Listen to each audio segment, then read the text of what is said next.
happened to Paulie? Paulie, what happened to you? I'm right here. Yeah, I don't know. Where'd you go? You went away for a second. No, there's a lot of weird shit going on right now. I don't know. Usually you jump right in with like, hey, ho, hey, and all of a sudden you were gone, and the camera's on me, just me, and I'm like, whoa. I know, it's a big image of Tony, too. It's like his whole face. Let me tell you what was going on over here. Hold on, let me get my comments back up. The whole thing just went down. I don't know what's going on. So, nice.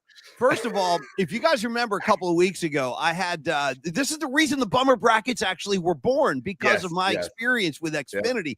For Christ's sake. Great. By the way, the guy that actually came over here was awesome. The guy that did the work for me, he was killer. But it was just the whole getting to that point of getting a human being over here. Or good luck trying to get a human being on the phone. Good luck with that. Good, dude. But in any case, so I know it's not my internet because I have like the most supersonic, high caliber speed, whatever the F you guys call it. It's like the highest level of internet service. Supersonic.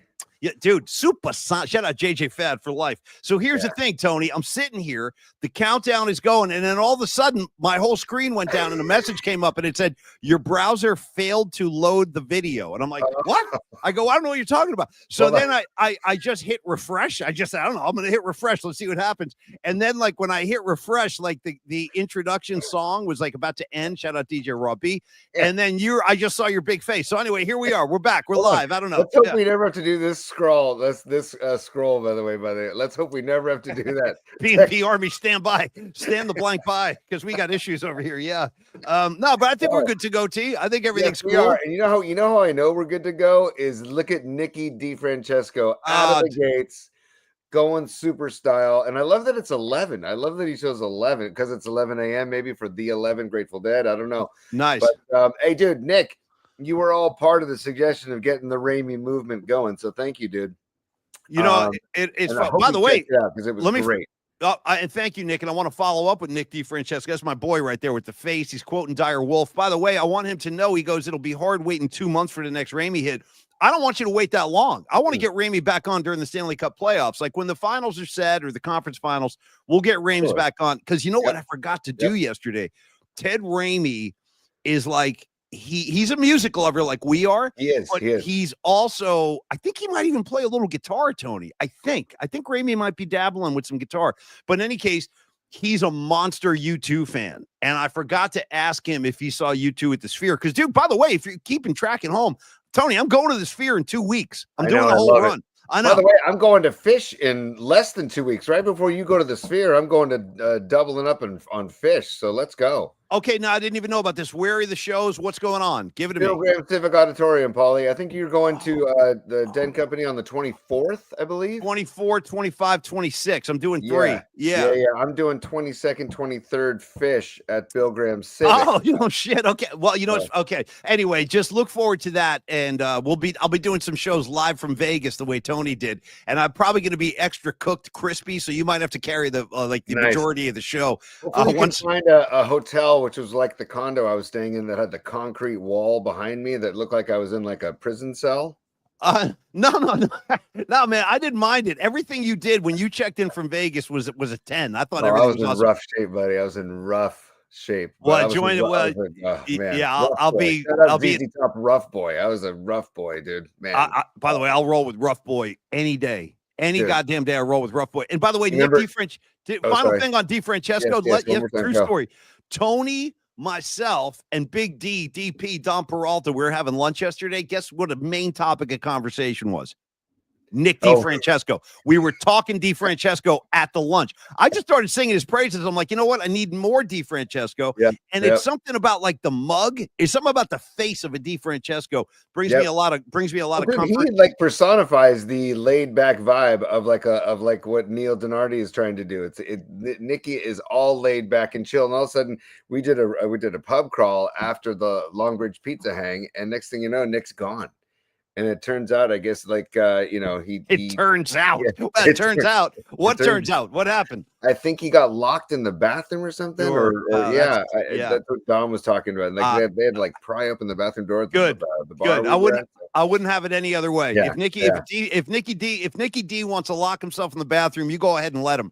I'm going to back him. I'm going to support him every step of the way. Tony, let's talk about a good friend, Carlos De La Fuente. Before we get to Los, I would like to say happy Roby Tuesday to you. And shout out to the king, the Lord of Roby Tuesday, which is David up in Humboldt. So what's up? David. And Yeah. happy Roby Tuesday, everybody. Cheers, y'all. Yeah, man. I'm robed up. We're all robed up on a Roby. And by the way, I encourage you to play along at home, especially if you're working from home. Totally. Yeah. You go ahead and robe yourself up. You know what I'm saying? Yep. 100%. Goodbye or good day, Roby Tuesday. That's maybe we could say. Yeah, and by the way, that is our founding father of Roby Tuesday. Kind of inspired the entire movement. So always good to see that smiling face. Tony, are we good to talk Low Steve at this point? Low Steve, let's fly. Okay, Low Steve, let's get into it on a Tuesday. Talk about flex funding. Talk about my main man, Carlos De La Fuente. Been talking to Carlos a lot off the air lately. He's just a cool guy. If you didn't get to come to the opening day party at Longbridge a couple of weeks ago, he was hanging with us that day. And that was a great opportunity to kind of get together. And we're going to try to put together more events like that where we can all kind of get together. You can mix and mingle with us. You can mix and mingle with with our sponsors who we love dearly. These guys are great people. And Carlos was right there hanging out, and he fits right in with all of us here in the PMP community. But he's also licensed in California. As a lender. And by the way, Tony, if you want to scroll, we've got new info about the DSCR loan, debt service. Help me out with the coverage ratio, debt service coverage ratio. There you know go, what's buddy. so funny?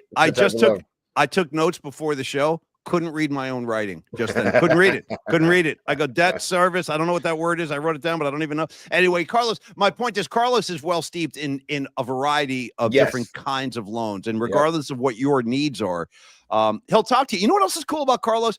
The fact that you can trust this guy with your finances for some guidance and some steering, which we all need in life. You know what I like about Carlos, Tony? He told me, he was like, listen, if I talk to a client and I have a feeling that it's just not the right time for them to make a move like that, I'm going to tell them. So that's very encouraging. The fact that you can trust Carlos, because he's not going to lead you into some, kind of area that's going to wind up hurting you in the long run. If he thinks it's not a good time for you financially and otherwise, he's going to let you know. And that kind of honesty and that kind of integrity is really important when you're talking about your finances. You can call them anytime, 925-250-4894. Email any question you might have, or just give them a fist bump, say what's up, Carlos@myflexnow.com. HELOC loans, Tony, one of his specialties, home equity line of credit. That might be the solution for you.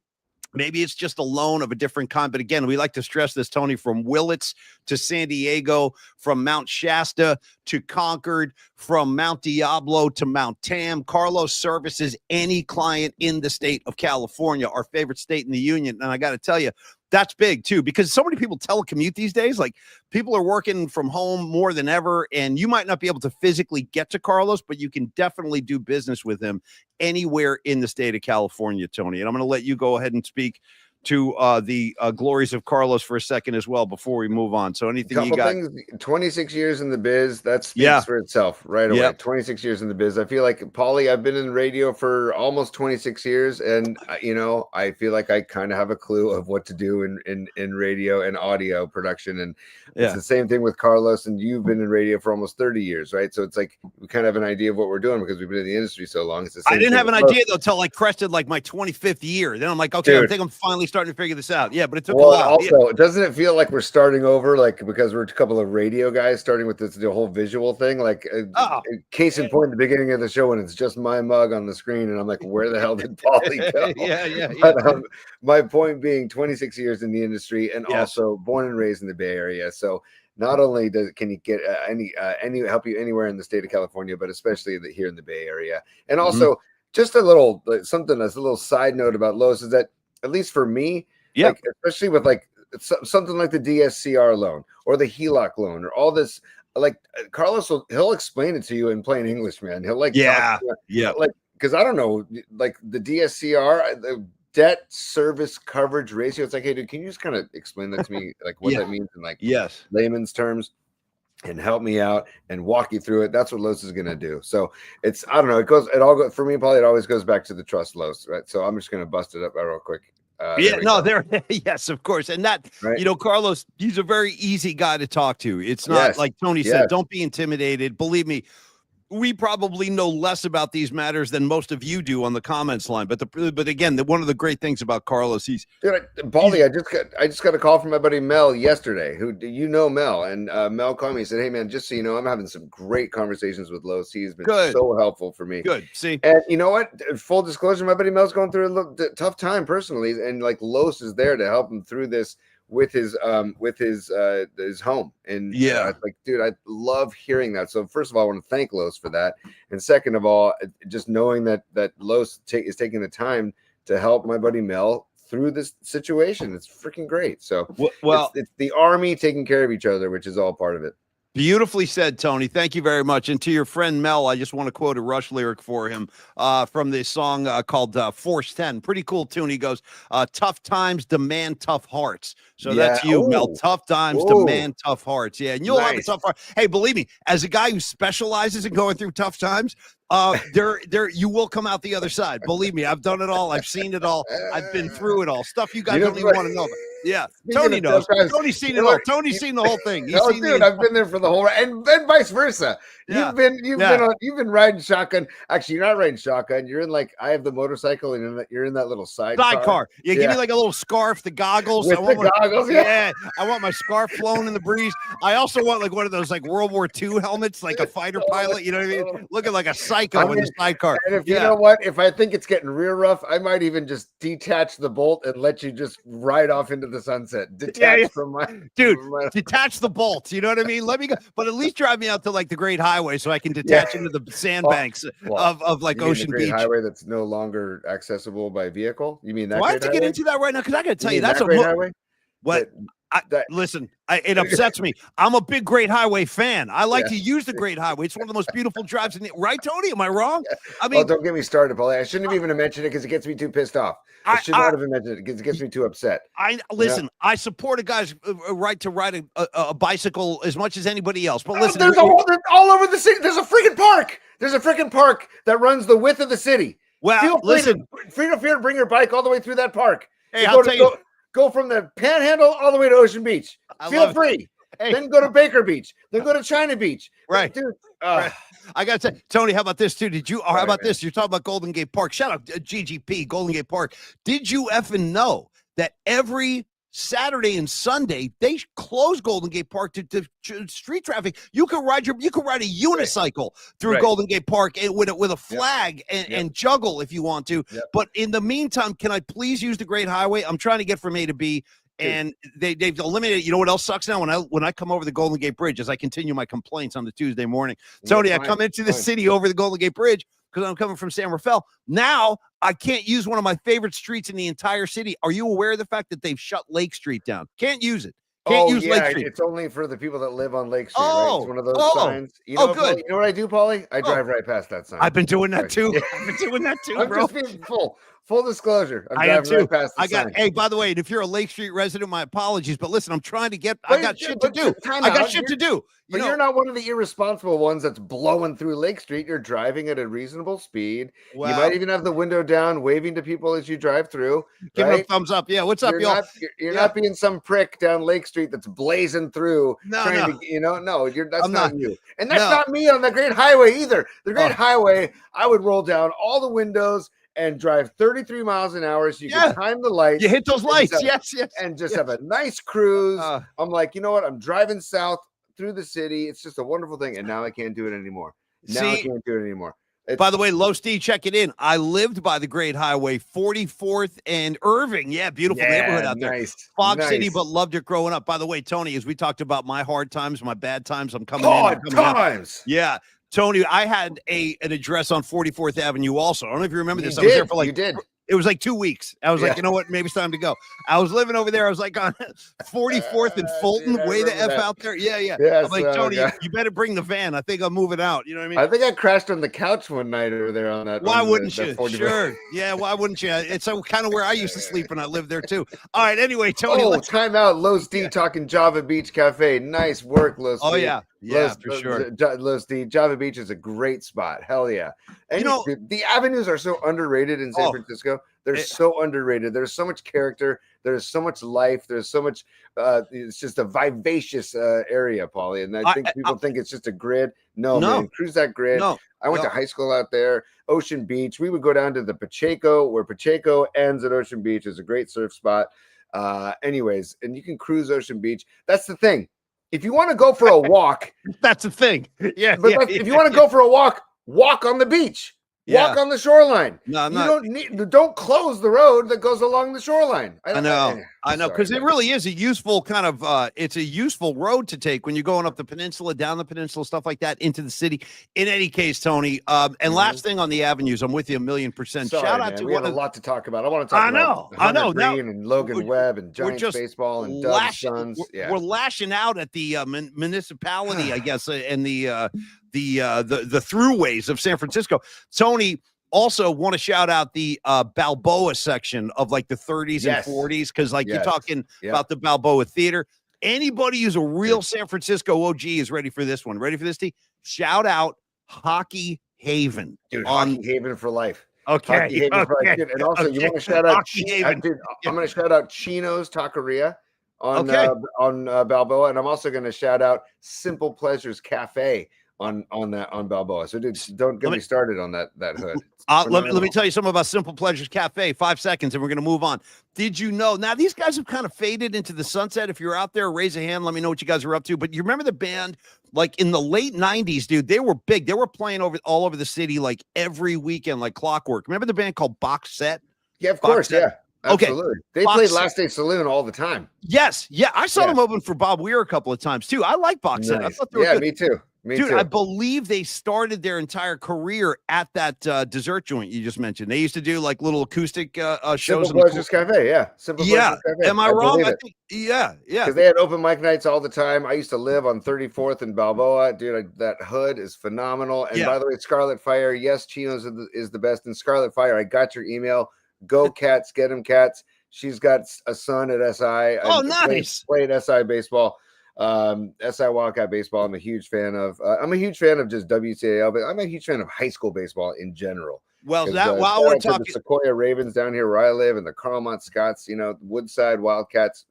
I love high school baseball. Okay, let me ask you a quick question. Now, again, I don't have a dog in this fight. My kids did not play high school baseball, but I know De La Salle, where my kids went, they got a good baseball program. But where I live up here in the North Bay, what's like the premier baseball high school powerhouse? Marin Catholic? Probably Marin Catholic, but if you go further north, you got like Cardinal Newman has a good program too.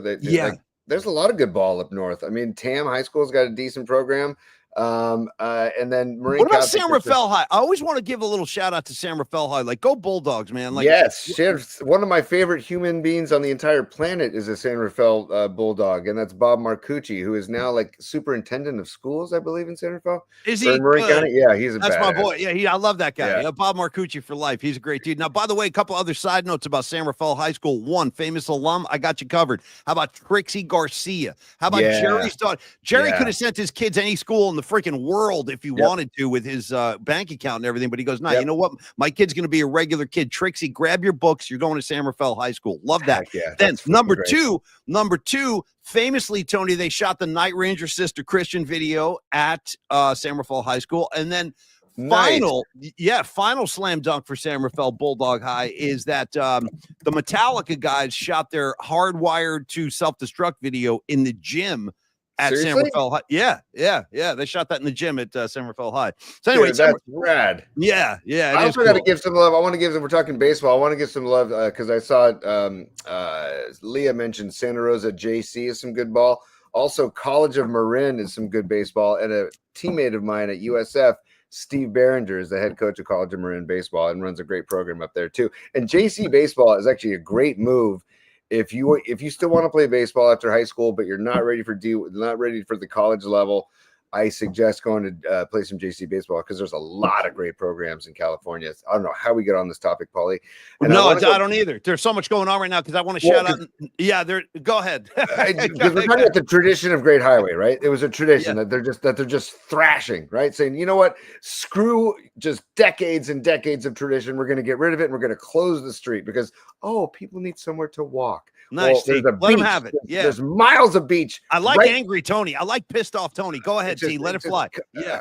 Anyways, mind you, there's a trail. There's literally a trail that goes along the beach too. Like there's a walkway. There's a paved walkway that goes along Great Highway if you want to walk. We're talking.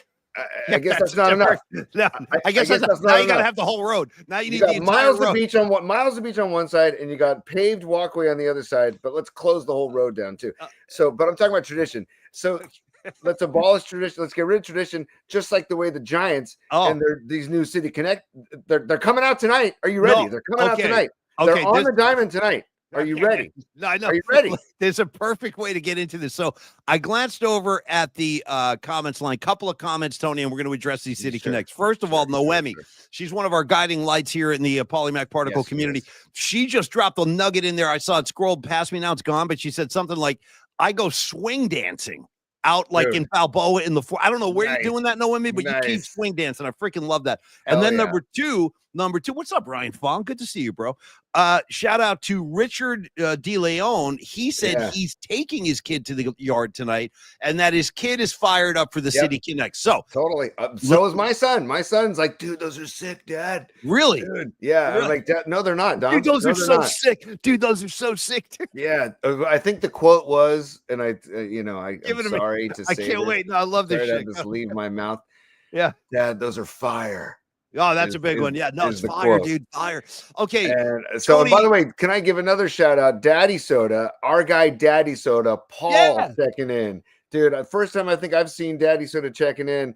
Paul, great friend from our Hawaii trips. Oh, yeah. And that's my boy. I'm a Daddy Soda guy. Yeah. And the term 420 supposedly started at Santa Fe High School, which is fantastic. So there's a lot of history at Santa Fe High School, Paulie. Yeah. But I think we need to just graduate from this part of the show into bookmarks because we've got a lot to share in the bookmarks before we get to Tony's top three. Yeah, I love this. Tony, you're all wound up today. I freaking love this. I am, man. And by the way, dude, can I just congratulate Todd Golden before we get into bookmarks? Oh yeah, no, your dream came true, bro. Your lifelong dream of Gators chomping. My heart broke for that kid when he couldn't dribble. I know that last play of the game, he was balling his ass off. They wouldn't have been in that championship game without him because he had a lot to do with the comeback against Duke. I know you feel bad when these are kids. You got to remember when you pull back a little bit. These are freaking college kids. They're not pros. Now they're on the world stage, and like suddenly things like dribbling a ball, something he's been doing like his entire life. You have a mishap and then bam, you're the GOAT. And it was unfortunate. But again, Tony, shout out to your I've never known a more passionate Florida Gator fan than Creative Tony. The one thing he loves is Gators basketball. So Tony, I'm going to let you bask in your championship moment. This is what you've been waiting for all year. I can't bask with the way that the game ended, though. I felt horrible for that kid. Me too. And I got to give much love to Walter Clayton Jr. of Florida. And before he went and celebrated with his team, he went over to that kid. And gave him a hug and tried to like console him in the moment. I'm like, that is a class act, and that is a kid that will go far in life. I was so like that just warmed my heart when I saw that. I'm just glad he didn't walk over to the kid and give him like the John Morant air gun treatment. You know what I mean? It's like, that's what they're doing in the pros. I don't know. Hey, so anyway, Tony, who do you feel more bad for? The kid that dribbled the ball out of bounds with the game on the line, or Logan Webb for going out last night, but pitching a beautiful gem for 7 innings. What was it? 10 Ks, 4 hits, 0 runs, and they wound up losing the ball game. It was really, really frustrating. Shades of Matt Cain all over again. It's like he is the new Matt Cain figure of this kind of era of Giant baseball. Like the guy, this has happened to him many times, man. It's like, this is the theme of the show today, I guess, which is just basically fuck tradition, because because Great Highway gone. Giants City Connects are not something I enjoy. And letting a pitcher who's throwing a shutout gem let him stay on the mound. Like, Yeah. dude, Well, I know he had 97 pitches after 7 innings. I bet you he could have kept getting guys out. When guys Dude, can't hit you, they can't hit you. I would trot him he out gave for up the 8th. one hit after the second inning. He gave up one hit after the second inning, Paulie. He was rolling. His fifth and sixth innings, his 6th and 7th innings were gold. They were 6 up, 6 down. So I'm sitting there going, come on, like Melvin.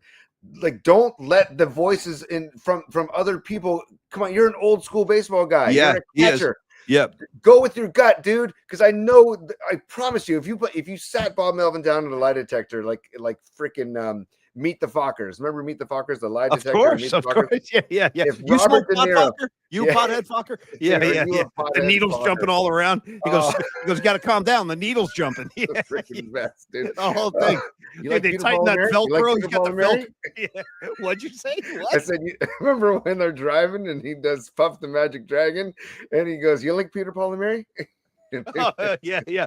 Some people think that the dragon was yeah. He goes he's like this, Tony. Some people think Puff was to, Puff, and he had De Niro with the gloves on. Yeah. De Niro's acting job in those Fokker movies that's why for me he's the king. Okay, let me tell you this: don't sleep on one of the best comedy scenes in movie history. Like when it's late in the film. Stiller's lost the goddamn cat. He goes to the vet and he picks up some stray, paints it gray or whatever. He paints a tail, Jinxie the cat, and they're out having dinner. And all of a sudden, like Stiller and De Niro start drag racing home, dude. But they're like slamming on the brakes because there's a light at every corner. They floor it and then slam on the brakes. Floor it, slam on the brake. This goes on for like several blocks. I love that scene, dude. Me too. Me too. It's bonkers. Yeah. Dude, and multiple people on the chat line saying, I have nipples, Greg. Can you milk me? Totally. The dinner scene with the ashes and the freaking urn. And he's eating like the green beans with his hands. He's like, oh, that's a beautiful vase. Oh, man, he goes, no, it's not a vase. That's the remains of my mom up there. That's such a beautiful vase. Yeah, vase, dude. And then how about the stuffed animals with the little camera inside of them? Dude, it's just... Anyways, man. So my hypothetical. Back to my hypothetical. Yes. So talk about Bob Melvin, and you were getting pissed about Melvin. If Robert De Niro pulled Bob Melvin into his dungeon of lies, like his lie detector dungeon of lies, damn, and asked Bob Melvin, should you leave a pitcher in who's throwing a 4-hit shutout gem in a 0-0 ball game? Should you leave him in to go into the 8th inning? I promise you, Melvin, if he says yes, he'll pass the lie detector. If he says no, the lie detector needle is going to go like freaking crazy. I'd be like, hey, Skipper, you're making the needles jump. You got to calm down. The needles are jumping. Yeah. Because it's like, come on, dude, what is wrong with today's game? I don't get it, man. Is Hunter Green and Logan are their match. And props to what's his name, Terry Francona, for leaving Hunter Green in. He had fewer pitches. I know. I get it. Yeah. But they're in the 0-0 just duel. Pitchers duel. Old school. And dude, talk about the menacing look of a Hunter Green on the mound, dude. I would not want to dig in against him, man. He's throwing 100 and 101 miles an hour in the 8th inning. Dude, he threw 100. What was it? I wrote it down here. 104 pitches, 76 of them strikes. Yeah. That's outrageous. Dude, Logan Webb, 97 pitches, 66 strikes. Like, both of them are dealing. Let them deal. Let them deal. No. And then you bring in Doval, dude. Oh, man, I think Doval might be going down. He might have to be packing his bags, dude. He might need some. What do you say about Doval? Like at one time he was our closer, and now he's like he can't get out of his own way. Like, what do you see with this guy? Yeah, the guy that he beamed. I actually started laughing because he beamed him right in the freaking knee, dude. There's not a worse place to get beamed. Except for your head, maybe, or your privates, of course. What about the elbow, though? Elbow's no good either. I would go elbow over knee all day. Okay, all day. Okay, and especially at 100 miles an hour or 98 miles. It's like getting shot with a bullet, dude. When you get hit by a pitch that's coming 90 miles an hour plus. I mean, there was no chance of that guy getting out of the way of the ball. The ball was so far inside; it was almost to the outside of the. He had no chance. No, he had no chance. Zero chance. Dude. I'm like, that's how off Doval is. Right there should have been a sign like, "Oh, dude." What is it with him? Is it mechanics? Is it his head? Like, what's his? It's all mental. For me, I think it's all mental, man. I just think it's all mental. Personally, he threw three strikes out of 11 pitches, dude. Like he walked a guy, he beamed a guy. It's just, and dude. And then did you see him in the dugout on the rail in the aftermath, dude? The look on his face, he looked like he was like a ghost. Right, Yeah, it was bad. And it's like, dude, like I know it's early, and I know I'm really loving the Giants' early run. I'm loving it. I'm enjoying it. Really enjoying it. Yeah, it's great. But those are the moments that catapult you even higher. Like because the Dodgers lost last night. There could have been 2 games above the Dodgers. Like, oh, it just those and dude, and hat tip to Hunter Green, man. Just he was a badass. What a stud. He was a badass. But and also hat tip to Francona for saying, you know what, Hunter, this is your ball game to lose. I've always loved Francona. I've always liked Francona. Yeah, he's old school. And Bob Melvin is old school. I do feel like that's kind of something that's gone on in baseball for the last 10 years or so, where, the analytics crew, the skipper, the bench coach, they all kind of have these powwows. And rather than just simply like kind of trust their eyes and look at what's happening on the field right in front of them, they go back to the book and they say, well, this guy's throwing 100 pitches. He's going to start becoming less effective. Let's get him out of there. Instead of just like letting the guy work. And I feel like that's something baseball for me, an old school guy. I like pitchers going 8, 9. I mean, I love that shit. There's nothing more dramatic in baseball than, especially in this era, when a starting pitcher can deliver a complete game. I mean, I think that there were fewer than 25 complete games thrown in all the majors last year. That's ridiculous. It's insane. I know. Vita Blue used to throw like 15 complete games a year, 16. Exactly. Go look at Dwight Gooden's numbers. Like when you see Dwight Gooden's numbers in the 80s when I was a kid, he would throw every time Dwight Gooden took the mound, it was his intention to throw 9. Mike Krukow told us that endless amount of times over the years, like that era of baseball, when you gave a starting pitcher the ball, his mentality was, it is my job to go throw 9 innings. If I can't do that, the pen's going to come in. But they would never preemptively have pulled a guy back then because of pitch count. Like when you were playing high school ball, was pitch count even a thing then? Or is it still? But like in high school ball, it's one thing because you're still growing and developing, and like like we have pitch counts in Little League that we are strict about. We are very strict. If you mess up a pitch count in Little League, you get a warning, and then if you do it again, you get suspended for a game. Like as a manager, like come on, what are you doing? Shout out Black Sabbath, Warning, off the first album. Nice. Warning. Anyway, that's deep. That's a deep cut. I'm going way deep on that one, super deep. Yeah, but I gotta say, Escobar the third, I agree with you. He says got to take advantage of every possible chance to get the win. But then he goes, this is where I like Escobar's take. He goes, now, got to win this series, LFG. So we got to turn the page, Paulie. Okay, as hard as it's got, we got to turn the page because, dude. Tonight is Landon Roop against this guy Lodolo, this lefty from Lodolo, he beat the Giants on the 29th of March in Cincinnati. I remember him. Only gave up two runs. He went 6 innings, 2 runs, 5 hits. Can we do? Although Wilmer took him deep. On that game. So give me more Wilmer. Then his last outing against Milwaukee, he only gave up 1 run over 6 2/3, and it was unearned. So, where is Creative Tony with Roop? There it is. Roop, there it is. Where are you with Roop? Love it. Yeah. Love it. Yeah. Love it. Come on. Roop, there it is. Yeah, we got to get one of it every time. I think we should have that set. Roop, there it is. Yeah. Roop, there it is. Yeah. Isn't that tag team? That's tag team, right? Right? By the way, remember tag team with the sprinkles, dude? Remember the commercial? Yeah. I miss those guys. Bring those guys back. I want those guys. I need those guys. Sprinkles. I need to live like that. Tony, we haven't even mentioned the Golden State Warriors yet, and I'm going to pause that because we'll get there. But could you please throw up an image of unless you want to formally, I guess, start the bookmark segment of the show. But I want people to take a good, hard, long look at the new City Connects, which I guess we're going to see tonight. And just kind of see where people's heads are at with these things. Well, I'm going to the forced information about the City Connects all over social media this morning is like, whoa, dude. Like the way they explain, anyways, we'll get to it right now. Well, you can help me actually because sure, go ahead, laugh if you want to. For bookmarks. Maybe that's how you get your kicks. You and your good time buddies. PMP style. Well, I got a flash for you, Joy Boy. Party time is over. All right, so there you go, Paulie. So we'll get into bookmarks because, go ahead. What were we going to say? I'm going to ask you to help me because I saw them on Twitter today, but I didn't see like lengthy explanations. So what did you see as far as like you said you saw too many explanations? Like what did you see? I'm gonna show. I'll share right now. So, Okay. here we go. Oh boy. I mean, All right. I mean, I don't know. Maybe I'm just get off my lawn guy now. I don't know. No. But okay. So there's. Let me just make this. Let me just enlarge this. Okay. So there's Yeah. All right. Wilmer, Jung Hoo, and Logan Webb in the new uniforms. Okay. Uh, So the hats and the. But here is the. I'll go back actually. Let's go back. Is the cap brim red or is It's that purple? It's well. Here, hold on, stand by. You Yeah. see Adamas holding the records on his shoulders? I do, and I see that the backdrop is essentially a purple. It's like Yeah. they're really emphasizing. It's like they're at prom, like high school prom. I don't want to go to prom, dude. Yeah, I want to go to a ball game. Yeah. You got Chapman holding CDs. You've got Jordan Hicks with headphones on. You've got Lamont Way with headphones on. You've got looks like Who's that? Adamas with 2 records on his shoulder? Yes, that's Adamas with the records. You got Yastrzemski throwing. Is he throwing cassette tapes in the air? So what's the theme? Music is the theme, right? So here we go.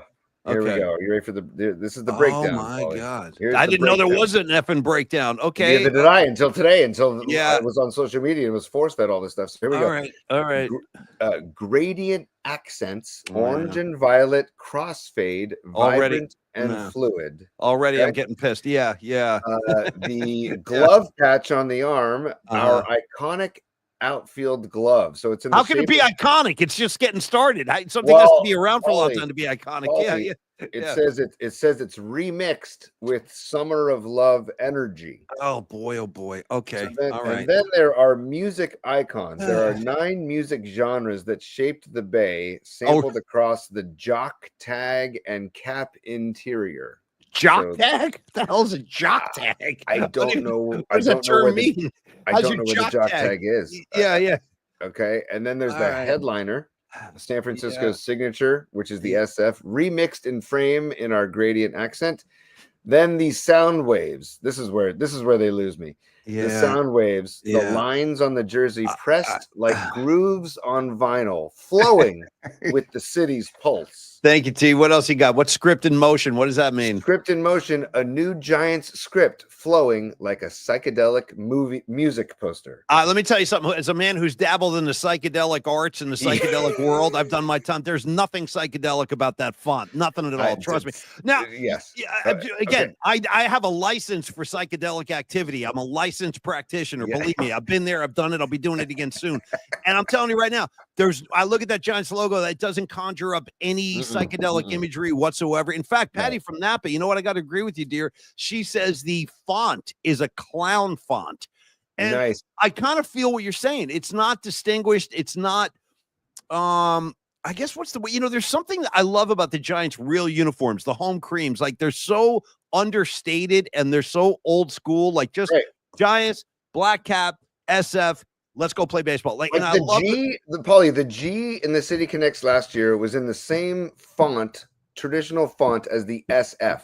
So they held on to that. And so now you want to know about the purple. Why the purple is? I guess it has nothing to do with the Giants color scheme. Stand by, Paulie. The story behind the purple that Elliot Ramos is so beautifully modeling here. I think they're reaching a little too deep here. I see what they're saying. NYU. We're bringing NYU into this. Like, right? What does NYU have to do with Giants baseball? Nothing. Nothing. The New York Giants wore violet from 1913 to 1917, a nod to New York University. Man, that's over 100 years ago, man. I mean, honestly, then, hold on, Paulie. Then it says decades later.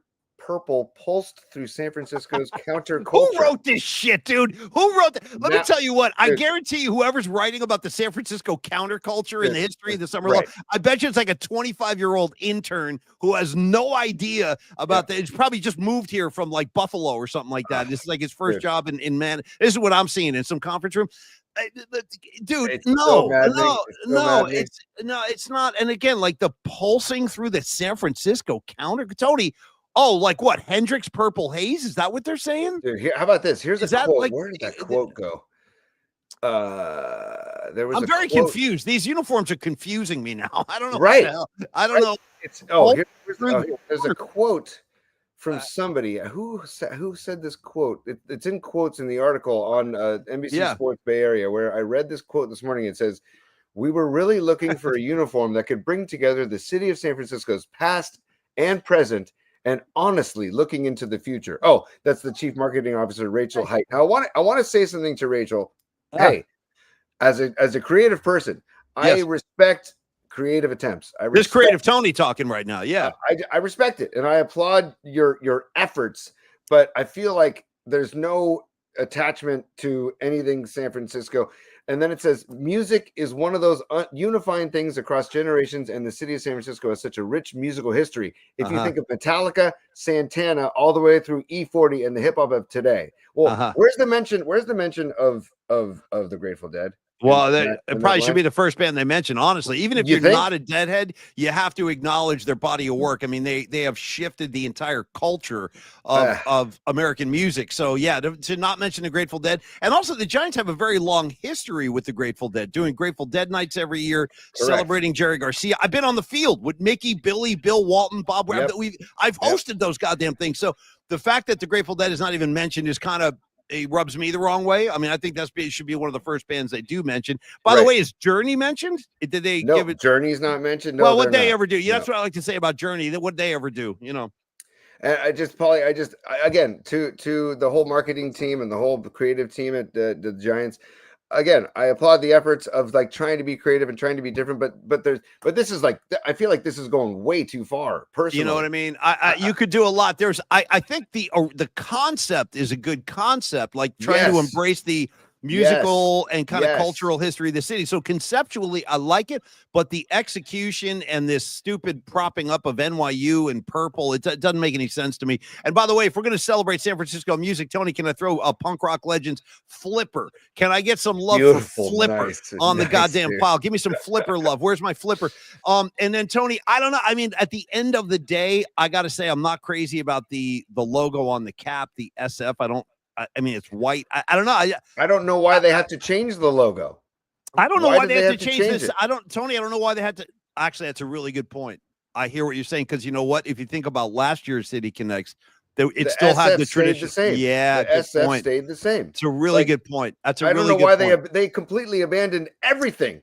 In the traditional uniforms. Scott D saying, shout out, where's Fee Wable in the goddamn tubes? I don't see the tubes get represented. John Joseph says, where's Exodus and Testament? Where's Exodus? You know what I'm saying? Where is Testament, for Christ's sake? Where's Primus? Where's Claypool? You know, by the way, hey, John Joseph, a little Polymac trivia for your true story. When I was doing college radio, I had a metal show for a couple of years, and I got to interview the band Testament, like in 1988, I think it was. I met him backstage at the Channel in Boston, interviewed Testament. Anyway, that's for you, John Joseph. Nice. Yeah, true story.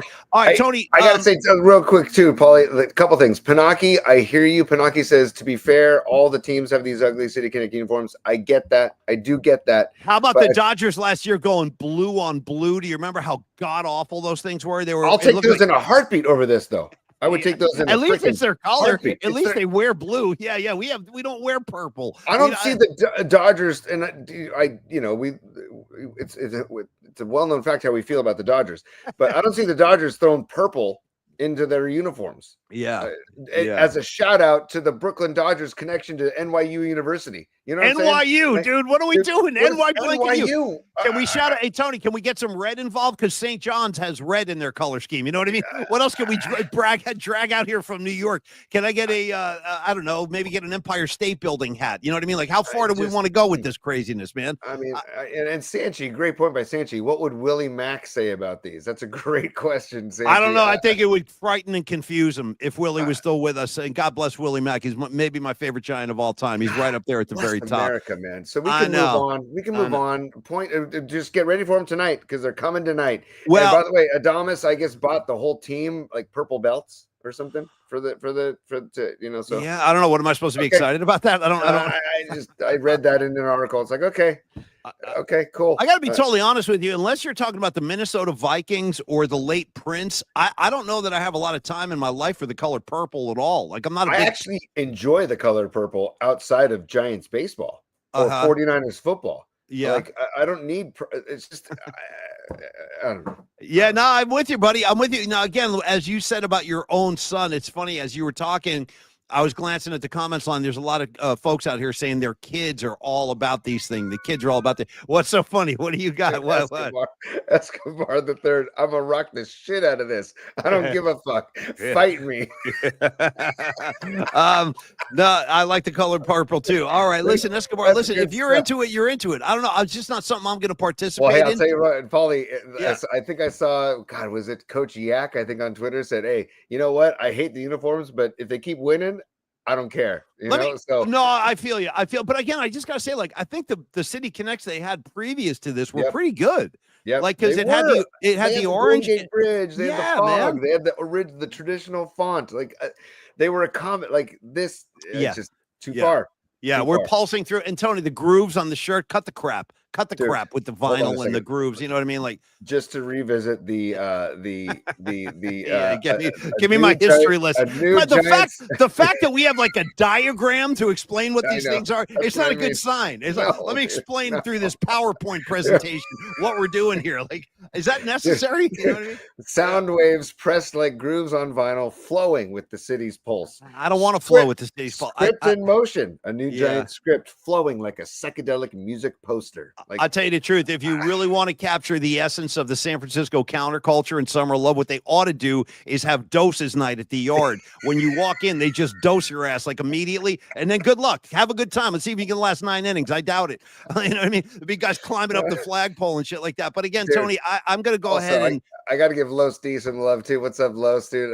Yes, SI red and blue, Sacred Heart green and white, and Reardon Crusaders are purple. Those are like that's the purple. The purple I like is Reardon High School. Reardon Crusader purple. Respect. Hey, respect to Reardon. I got no problem with that. In fact, you know who else I think wears purple? Doesn't Bishop O'Dowd have purple over in Oakland? Aren't they like purple and gold? No, I think they're green and gold. No, I'm not green and gold. Black and gold, maybe. Somebody over there is black and gold. Somebody over there is purple. Maybe High School. Sequoia High School right here next to me in Redwood City, the Sequoia Ravens. Maybe I'm confusing, Tony. Is it St. Francis down there by you? Are they purple? St. Francis is brown and gold. My bad. All right, We'll figure it out. Somebody help us on the comment line. I thought Bishop O'Dowd had a purple. Let me know. The SF Gators are purple. That's right, Leah Phillips. Nice. Yeah. Okay. Now, if they would have said, "Hey, we're doing purple because the SF Gators are purple," then you have a path. Right. Then you have a link. Right.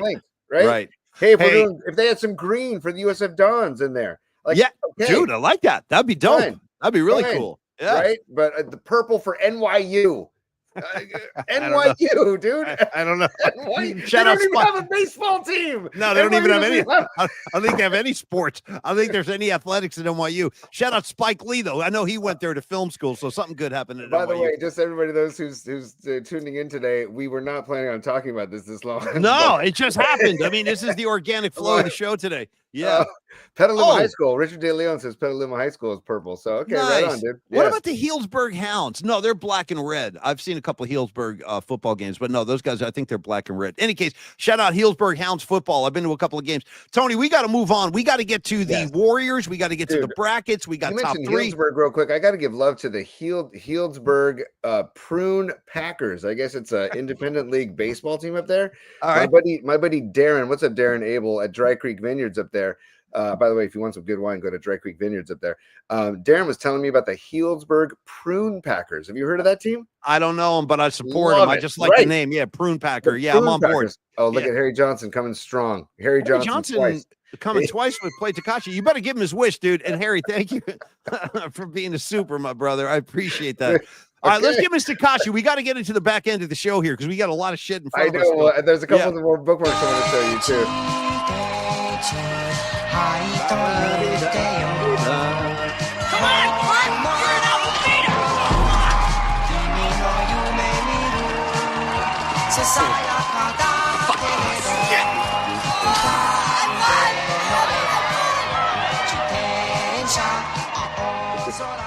By the way, I'd like to shout out our good friend Doug Mirakawa over in Japan, who likes to check in with the PMP Army. I know we also have a presence now, like chapters, like the Hells Angels have their chapters. We're getting chapters all over the world and country now. We've got a Polymac Particle chapter in Florida. We've got a Polymac Particle chapter in New Jersey. Thank you, Rags. We've got Polymac Particle chapters in Los Angeles. Thank you, Winks. And I forget who is it. Fong? Is it my guy Ryan Fong? I think Ryan Fong's in Florida. He is in Florida. Okay, so Yeah. shout out to my guy Ryan Fong. He's holding down Florida for us. So Polymath Particle Army and chapters sprouting up all over the country. Tony, can I show you? Hold on, I got to keep the supers keep coming. Harry Johnson with his third super say play effing Takashi. So I hope you got that, Takashi, Harry, and I appreciate your use of the exclamation point. I think you used 9 of them. I counted them out, 9 of them. No, it's all good. It's all good. And that makes me go think back to the Elaine episode of Seinfeld where she gets very upset about the use of the exclamation point in a message. A lot of writers feel that way. Apparently, a lot of professional writers, authors, newspaper guys like that. A lot of like writers and editors don't like exclamation points. I'm just throwing that out there. I've heard that over the years. Oh, it's very true. I feel like the exclamation point is overused, but I got to give DC some love too. Have a great Taco Tuesday. Thank you, DC. Oh boy, Harry Johnson coming strong now with Takashi. Here's another one. What the F is a frush? I feel you, bro. I feel you. You know what else I like about Booger? Just taking advantage of Takashi. He's like, let me take a look at your cards here. Let me see what you got.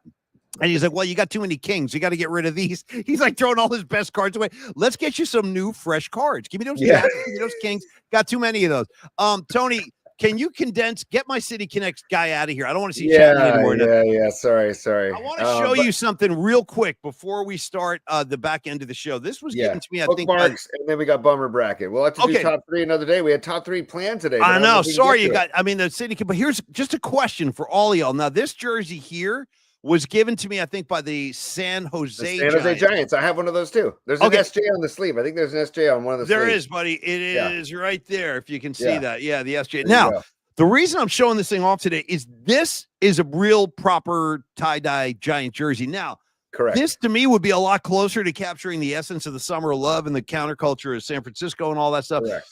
But I don't know how people would feel about these. I mean, although, if you had like a tie-dye shirt and Tony, maybe your traditional white Giant pants with just the black Giants hat, I could rock this. I mean, I don't know. I'm just throwing it out there. You know what I mean? And this is like a real tie-dye. It's not like some forced NYU thing into the Giant color scheme. So I don't know. On that note, I think they did on a Jerry Garcia day a long time ago. Let me just present this real quick. They did this. Do you see that? Can you see that? That's a kick. Now you're talking. Now you're talking.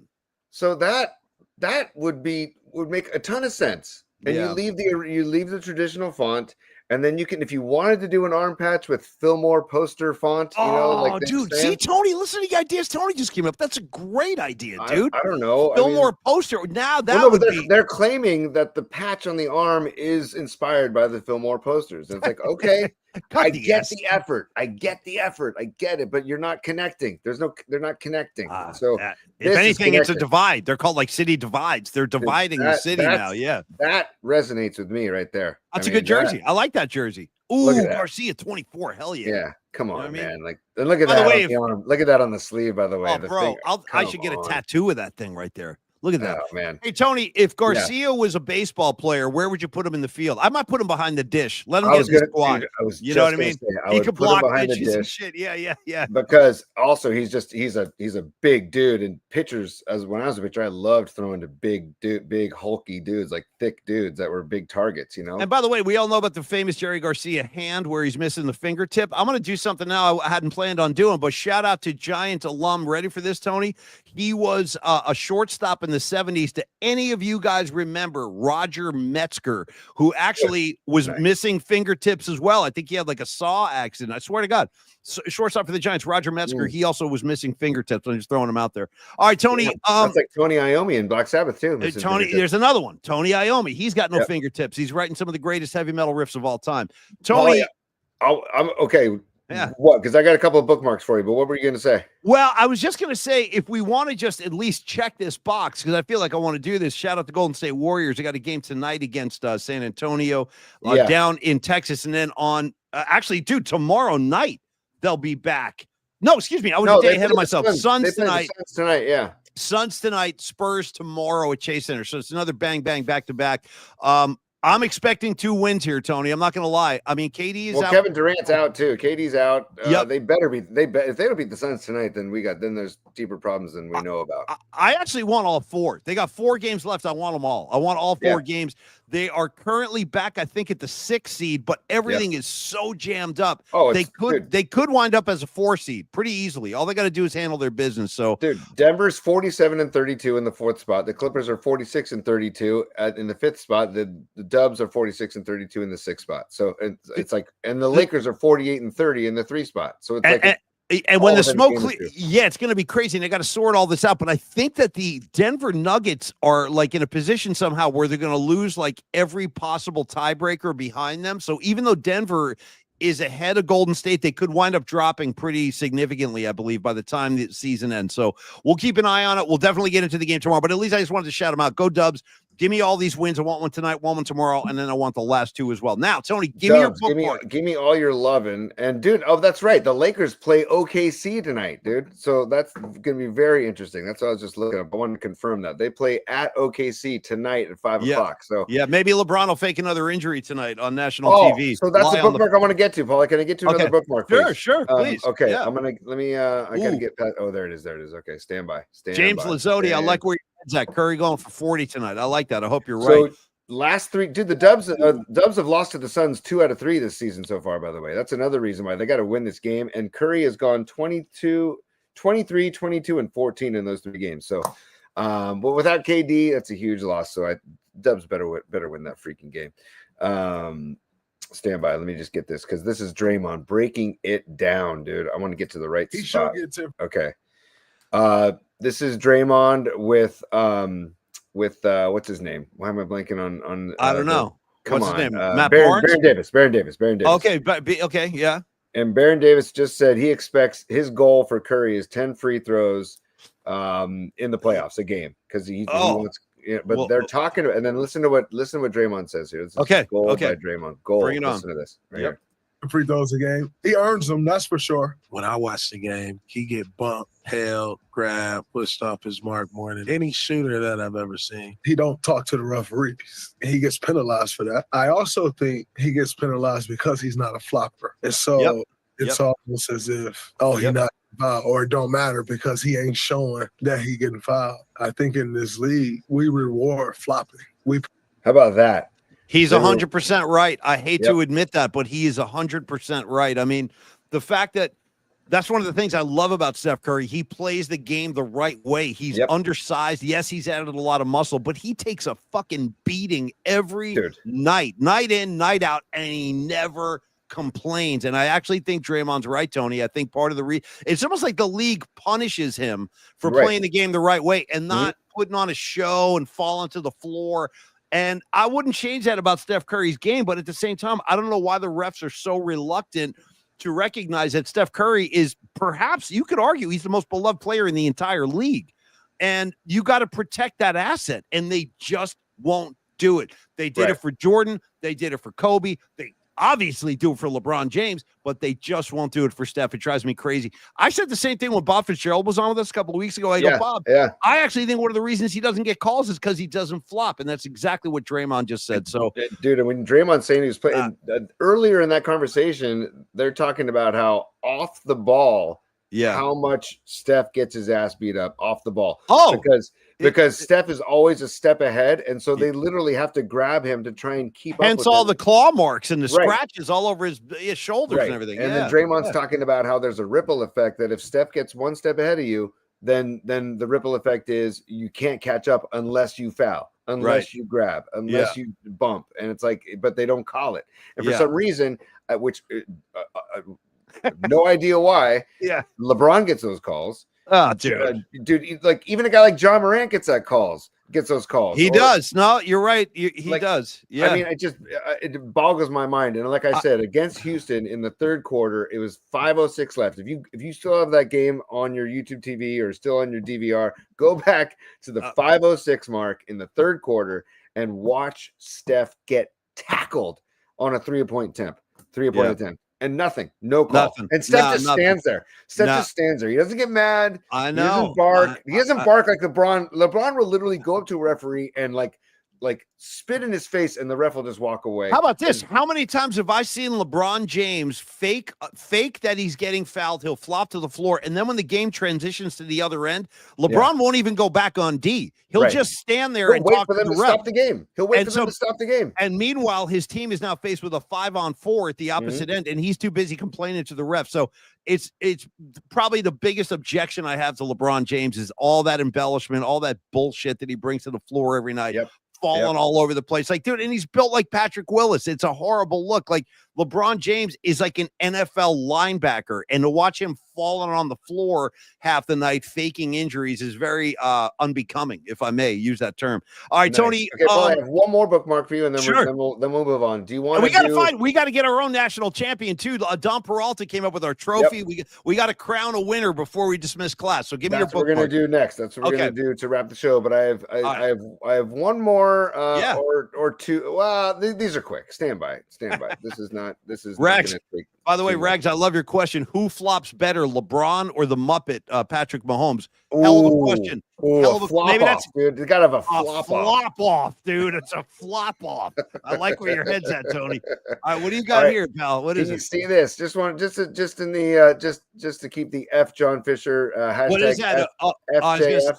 I was going to say, I thought that was a De La Salle game for a second, but go ahead. Nice, dude. Nice. This is Sutter Health Park in Sacramento. The A's are now 0-4 in their new home field. 9,502 was the announced attendance for the Padres big game. Crowds. They're pulling in big crowds up in Sac. $9,000. Yeah, it's great. 4,512 open seats.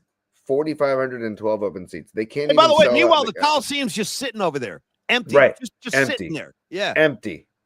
So anyways, I just wanted to say, A's fans, we feel you, feel you, and we're just so it's a travesty what's going on. It's just disgusting. No, it is. It's a disgrace to baseball. It's a horrible look, and I'm not sure what the end game here is, because again, as I continue to say, and I'm probably in the minority here, and I could easily be wrong, but Tony, I maintain I'm not so sure the A's wind up in Vegas. I'm telling you, I don't think that's a done deal, even though it's supposed to be. I'll believe it when I see it. And I'll tell you what, by the way, when you were in Vegas for the Sphere, did you see, is the ballpark getting constructed? Did you see any progress? No, there's no construction happening. There's like not even broken ground. Yeah. Like what? It's not the ballpark, dude. It's the owner that has crushed the hearts of these A's fans that have been so loyal over the years, man. I just, God, it gets anyways. Today's I didn't expect to be salty today. I love, you know what, I got to admit something to the group here. I love when Tony's in a bad mood. It's good for the show. No, it really is. The angrier Tony gets, because it's so unusual, he's usually got like a great vibe, and I can get pissed too. Believe me, you don't want to see it. Like, I'll turn into Dr. Jekyll over here, or Mr. Hyde, whatever his name is. But Tony, when Tony's got salt, I think it's always better for the show. Aaron Cask with a great line. He said, what pisses me off is that the A's are making this great AAA ballpark look bad. And you're right. It's a great park for AAA baseball. It is a great park. Yeah. And I love AAA baseball. Dude, we go down to San Jose Giants games multiple times a year because they are so much freaking fun, especially the way they incorporate the kids. But this is a major league. Dude, imagine, like, they showed Tatis hitting a ball that literally disappeared into the night last night. Because it was a minor league park, and you got Fernando Tatis playing in a 15,000 seat minor league ballpark. Those guys must be wondering, like, what in the hell is going on? Hey, they go into that ballpark. Yeah, no, it's too bad. It's really depressing. And I've never been one of these San Francisco guys that has a problem with the A's. I've always been fine with the A's. I've gone to my share of A's games, took my kids to A's games when they were little. And I just think it's an integral part of the history of Bay Area sports, and to have them removed like that, I just think it sucks. By the way, shout out once again to my buddy Rags in Jersey. He's coming in with the hot riffs today. He said a couple of minutes ago, LeBron and Mahomes should have a flop off. And then he goes, wait a second, could that almost be like a Puff Daddy freak off party? Instead of a freak off, it's a flop off. Dude, it's just a house full of people getting baby oiled up and flopping on couches, flopping on the floor. Dude, a flop off, dude. It's going to be the first ever PMP group flop off. We'll oil everybody up and we'll do the best flops. You know what I mean? I don't know. We'll try it, Rags. I like where your head's at. Yeah, bring the lube. We'll have a case of baby oil waiting at the door. All right, man. I need more, right? And yes, Dom, we need to make a Mount Flop more for sure. Yeah, that'd be a lot of fun, and with Mahomes and LeBron up there for sure. Dude, it's just such a like again. This is why I don't respect those guys. Play the game. You ever see Larry Bird flop? I didn't. I never saw Larry Bird. I never saw Never Magic. saw Magic. Yeah, I was gonna say never saw Magic fly. I never saw Kareem. I never saw Patrick Ewing. I never saw John Stockton. Cut the shit with the flopping, LeBron. It's a terrible look, and that's one of the reasons why your legacy is so banged up, because people don't like the way you pull those and antics. That's why a lot of floor. people don't like Mahomes, dude. Like Yeah. that's why Right I here. feel like yeah, exactly. So Who Paulie, ordered the Patrick Mahomes hatred? Right here, dude. Go right ahead. here, dude. Yeah. All right, last Yeah. thing, man, and then we'll do the bummer bracket and move on. But Paulie, this is okay. Oh, by the way, I put some Nicky Turturro stuff in the bookmarks. You don't have to pull it out now, but one of them is him going off on Rodon, and I think you guys are going to like that when the time comes. It's really beautiful. Good. Yeah. All right, this Paulie, these you'll notice this in the crowd at the Giants games now. These the Hooligans, not hooligans, but Hooligans, is a San Francisco-based group of community organizers, and they're the ones you've seen dominate the TV broadcast right now. So look for them tonight. Yeah, there's exactly 51 of them, and they wear Jung Hoo Lee's number. So it's a Jung Hoo Lee fan club. And what are they called? The Hooligans. Like hooligans. Stop right there. I never thought I was going to talk about this on the show, Tony, but that's why I'm here. That's why you hired me to do Paulie Mac Particles. You know what? I got to go back to the first Kiss record I ever bought when I was a kid. Shout out Love Gun. There's a track on Love Gun sung by Peter Criss called Hooligan. Nice. So, yeah, nice. I'm a hooligan. Not a bad track. You know what I'm going to do, Tony? Maybe we got to do a song parody to Jung Hoo Lee? Yeah, I can't say the name of the club again. Hooligans, like hooligans, but it's Jung Hoo Lee. So I'm a hooligan. Yes, dude. I'm a hooligan. All right. Anyway, Tony, thank you very much. Love it. Anytime you want to talk Kiss on the program, I'm all for it. But I know Peter Criss vocals too. Like, those are the premium. There's not many of them. Yeah. So this is a spokesman for the Hooligans. Brings you guys out here. So, man, these are heavy and hard times. We know a lot of folks are going through it. So we're like, what?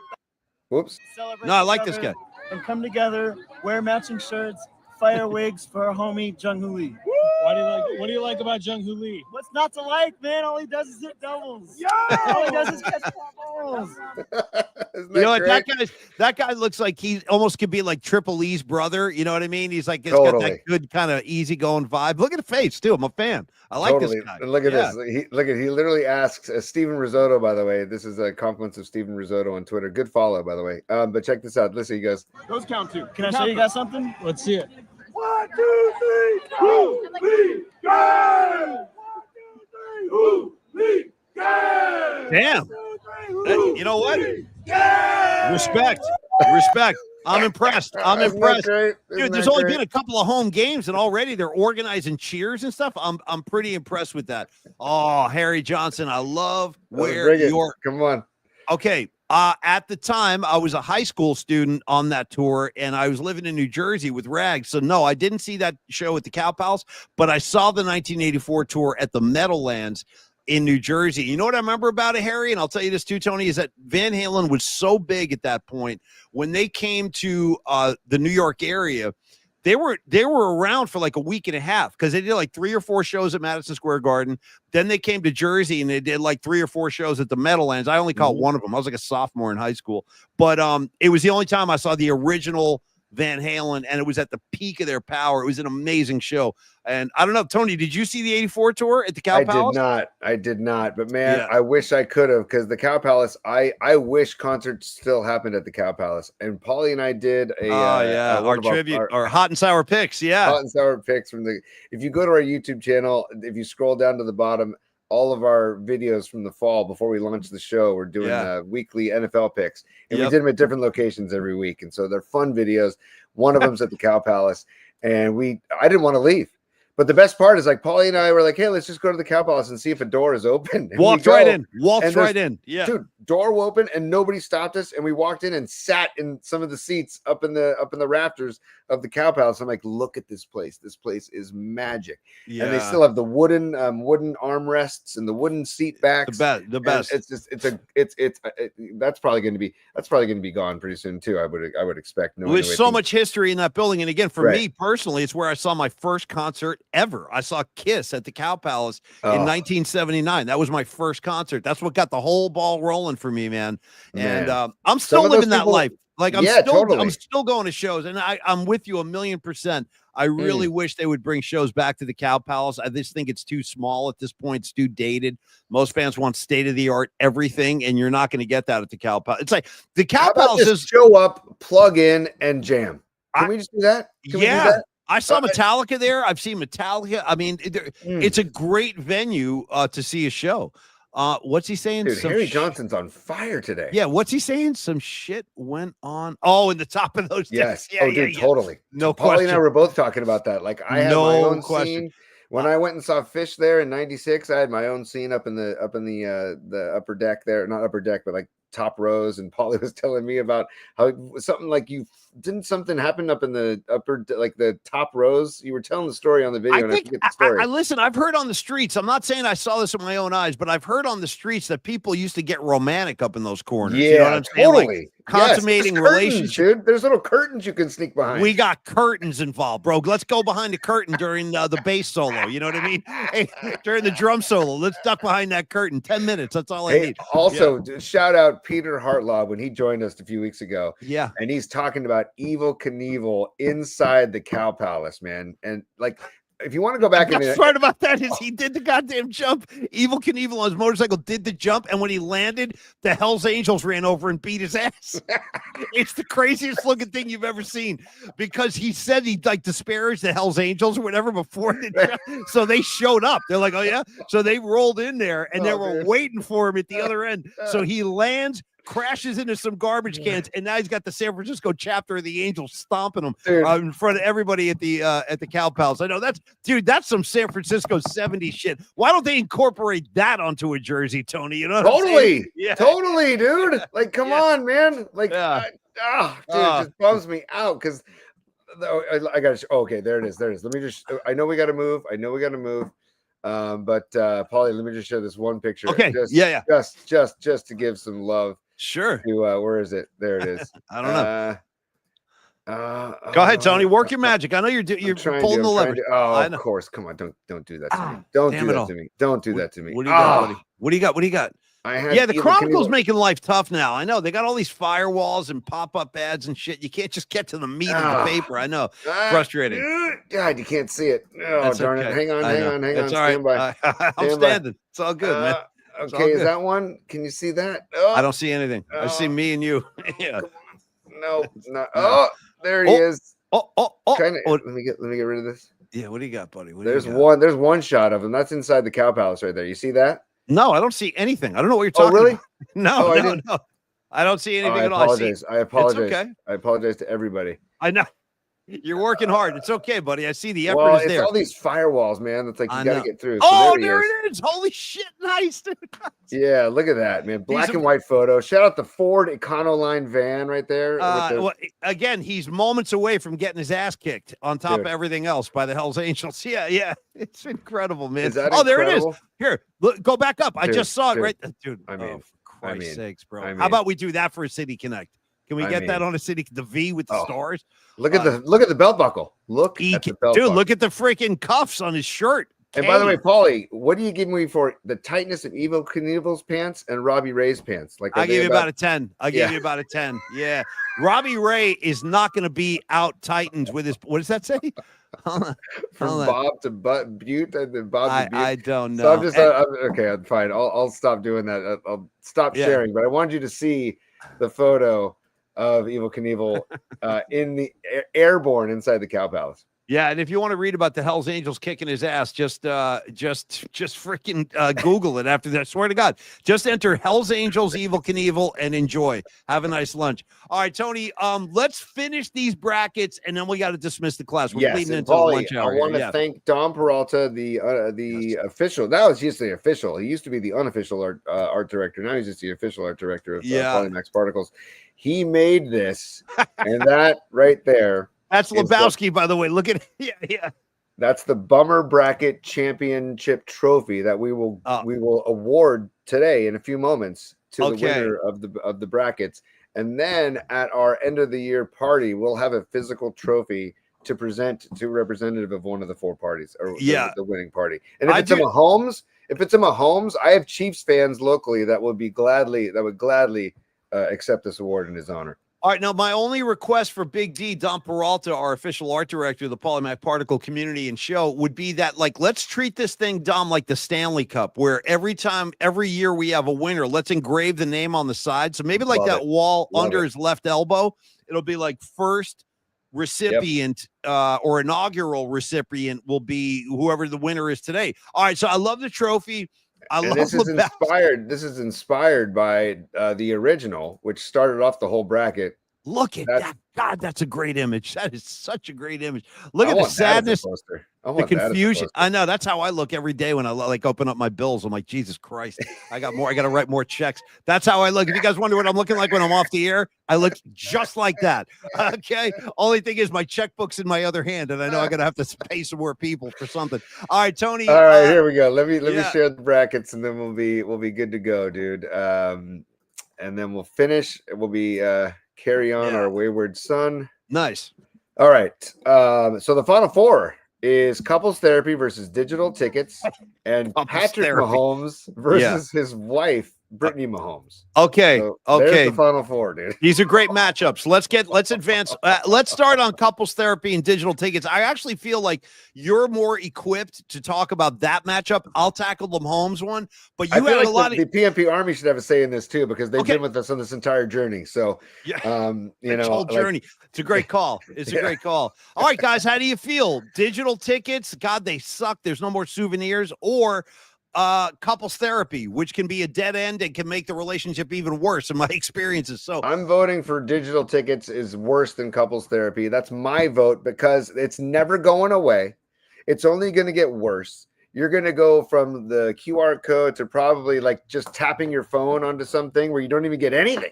You get nothing.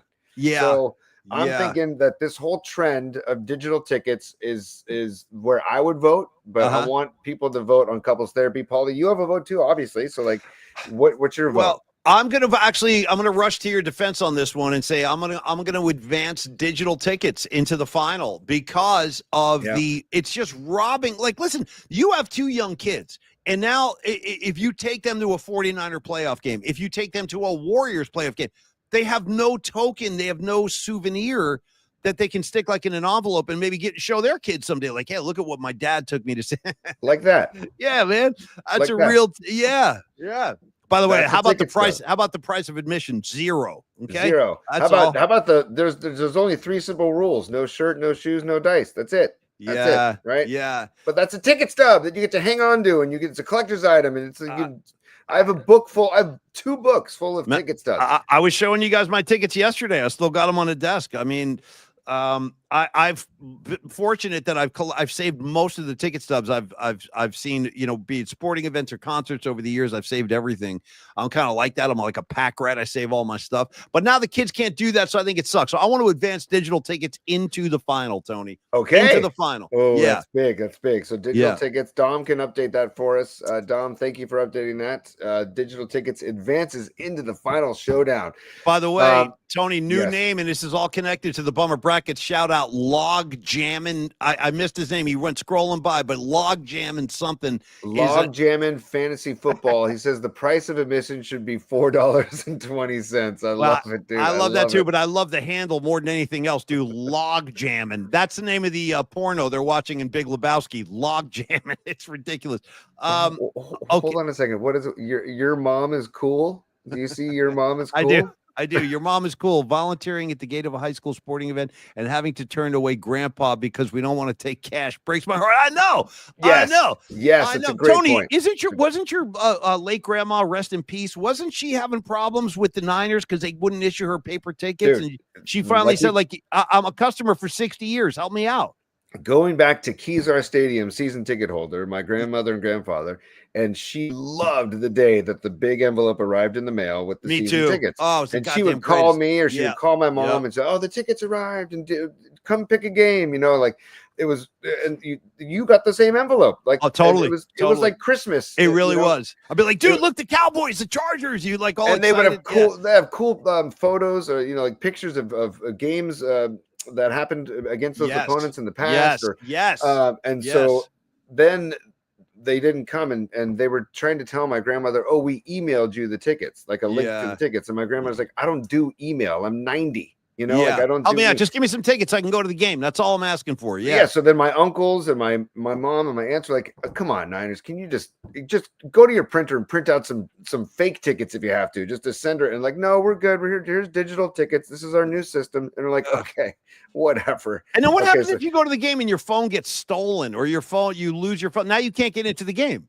Like, what happens if your phone dies? Like, luckily, I mean, like, granted, they'll say, "Well, that's your own fault." But like, I've been on Caltrain recently, and they do all the ticketing now is on the phone, on your phones. I'm like, the other day I was like 7% on my phone. I'm like, dude, what happens if my phone dies? And then the conductor walks in and says, "Let me see your ticket," and my phone's dead. Like, do I have to pay like a $300 fine? Yeah, now they're gonna throw Tony in jail because they think he's like a freeloader on the train. And by the way, I hate the excuse that all these teams are coming up with. Well, we're eliminating the cost of printing tickets. Whoa, dude. Cut the S on that. Listen, Don Peralta just printed tickets for us. Didn't cost much at all. So don't let them force feed that horse ass to you. Oh, the cost of printing. And no, there's no cost of printing. Come on, man. It's an easily absorbed cost by the multi-million-dollar industry. He printed these bad boys, which he still has on hand for the next event. We'll have ticket stubs. We will, Paulie, we will always have ticket stubs for our events. Can we make a promise right there? We Absolutely. will always have ticket stubs. Absolutely. And by the way, like I said, we're working on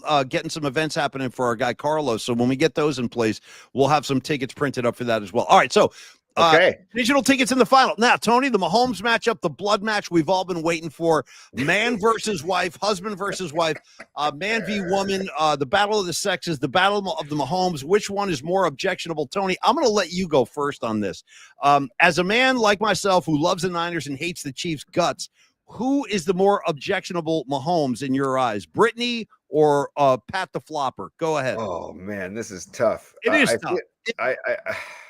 In one respect, Patrick is more obnoxious because of how his antics on the field. Yes. And how he just deserves to get lambasted on the field. Yeah. But then I feel like Brittany is just way out of line with her commentary about how her husband is treated. Oh, they treated him like a dog. They said that they were treating my husband like an animal. Really? Why? Because he got hit for the first time in his NFL career? That's part of football. Yeah. And again, I don't imagine Jennifer Montana or back in the day calling up the Chronicle and saying, "Hey, will you print this? Print this." Joe would have been my husband, Joe. And Joe would have been pissed. He would have been like, "Jennifer, don't do that. You're making me look bad." Like these people, they have no clue. Yeah.